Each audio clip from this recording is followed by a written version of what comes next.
तो हमारा इसका यूज़ हमारा कहाँ पे एनजीएस का, सारी ल्यूकीमियाज में, मेनली किसमें, myelodysplastic syndrome, myeloproliferative neoplasms, acute myeloid leukaemia. Prognostic utility है, मतलब कि प्रोग्नोसिस में हेल्प करता है कि अच्छी प्रोग्नोसिस होगी कि बैड की बुरी होगी on the basis of risk factor also. Therapeutic utility है इसकी, ये हेल्प करता है टारगेटेड थेरेपी डिसाइड करने में against these malignancies. MRD minimal residual disease को मॉनिटर करने में यूज करता है।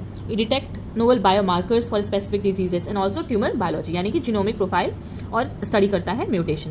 तो इसके पहले ये तो इसके पहले 3 जनरेशन यूज हो चुकी है। फर्स्ट जनरेशन में यूज होता था सैंगर में दिक्कत ये थी कि बस 500 से 1000 कॉपीज ये रीड कर सकता था। सेकेंड जनरेशन में आया Illumina and the third generation is Oxford.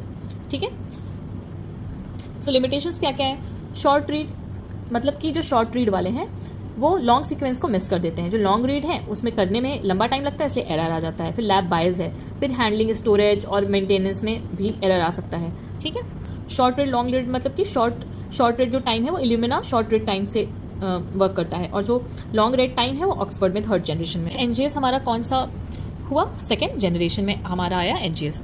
अब एनजीएस और थर्ड जनरेशन में क्या अंतर है। जब थर्ड जनरेशन आ चुका है तो हम एनजीएस क्यों यूज़ कर रहे हैं, क्योंकि सबसे पहले ये बहुत ही हाई एक्यूरेट है, स्पेशली इल्यूमिना अगर हम यूज़ कर रहे हैं तो बहुत ही एक्यूरेट होता है। सेकंड, थ्रूपुट हाई बहुत है इसका, ईजी टू यूज़ है।